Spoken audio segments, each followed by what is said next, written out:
Now, News 19 Sports Overtime. Frolica Oktoberfest, Alice. On a day when we celebrate a long-standing tradition of tapping the golden keg, we tap into one of the area's longest-running rivalries, Central and Logan, meeting for the 94th time. News 19's Carly Murata had a front-row seat for this one. Happy Oktoberfest, Carly. Scott, this is one of my favorite games to cover all year. Central taking a 2-game winning streak against Logan in tonight's City Showdown. Both teams trying to move closer to becoming playoff eligible. This one at Herring Stadium with the Arc of Victory on the line. Early in the second quarter, fourth down here, Johnny Davis finds Terrence Thompson in the back of the end zone. A little discussion on whether he was in or out of bounds. It's called a touchdown, and the Red Raiders have the early lead. Davis took over from there. He has it at the 50-yard line and is taking it himself. Absolutely jukes this defender, and he's in to score. 14-0 Central leads. And Davis was just getting started a couple of possessions later from the 36-yard line. He's going the distance, untouched for the score. 20-0 Central leads, and the Red Raider student section is loving it at the half. Now, Logan head coach Casey Noble trying to make something happen in the third quarter. Rangers get going here. Josh Waite play action pass to Timmy Kemp sets them up in good field position, and then it's Max Harsey extending in for the Rangers' first score of the game. But of course, Johnny Football has the response from the 42-yard line, goes outside for the touchdown. He had 318 rushing yards and 4 touchdowns on the night. And the Central defense also coming through late in the game. Max Pop with the interception to end the game. Central goes on to win it 33-6, and the students storm the field as the Red Raiders keep the Arc of Victory for the 3rd straight year. I don't know how many years this rivalry's been going on, but for us to win it the past 3 years in a row and for that not to be done in 17 years is just incredible. 4 rushing touchdowns on the night. What do you enjoy about that part of your game? I just enjoy, being out there, barely getting touched, just running freely into the end zone. And he ran freely into the end zone, all right, 4 times tonight. 318 rushing yards for him, 4 touchdowns, also 117 yards through the air, and a touchdown to Terrence Thompson. Central wins 33-6. Scott, back to you.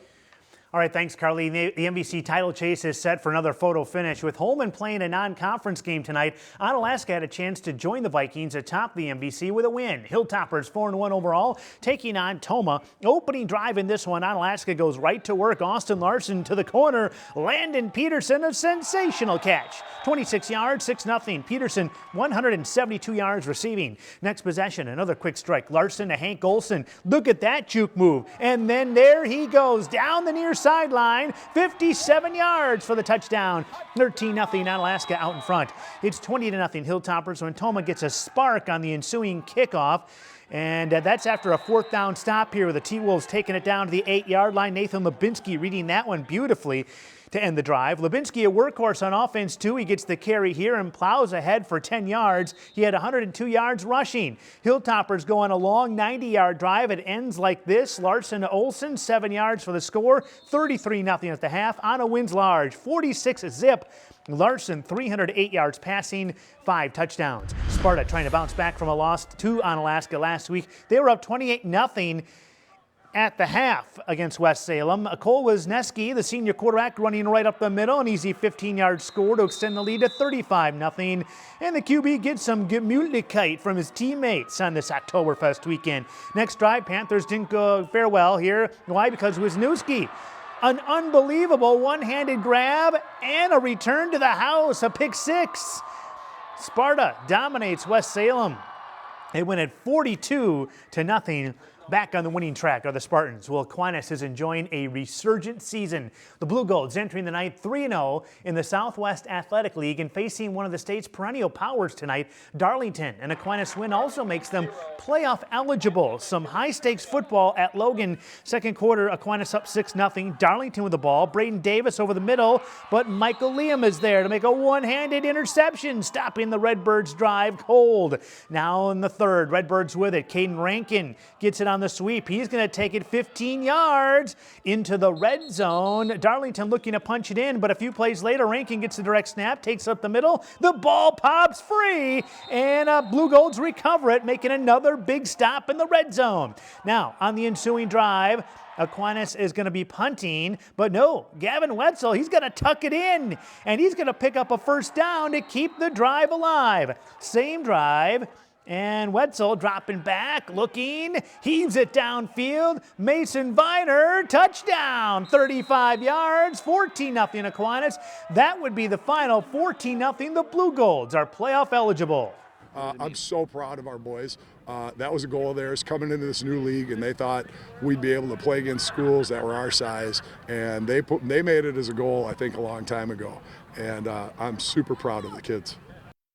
As mentioned earlier, Holman in a non-conference tilt hosting Stevens Point. Running back Brett Holden getting his squad all fired up. First quarter action, Vikings up 7-0, and Holden bulldozes his way in. Holman's up 14-0. Second quarter, Jaden Abraham finds a hole and spins his way past the defender. Oh my goodness, left him in the dust, that's for sure. A nice game that sets up this 30-yard field goal from Brecken Turner, 17-0 Vikings. Now remember how fired up Brett Holden was at the beginning? Well, he kept that fire alive. Another touchdown here, short one, 24-0 Holman. Third quarter now, 3rd and 11. Cameron Weber rolling out, gonna dump it off to Adam Quam, and he hits the boosters, and there he goes.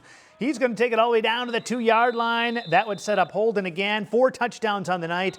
Holman holds Spash to just 19 yards of total offense. Vikings win it 44-0. We need to take a short timeout. When we return, we'll check in on Caledonia, the Dairyland Conference, and DeSoto. Back in a flash. Sports Overtime in the News 19 10 p.m. Sports Report is brought to you each week by Maury's Audi and Maury's Volkswagen of La Crosse, Ultra Federal Credit Union, and by Menards.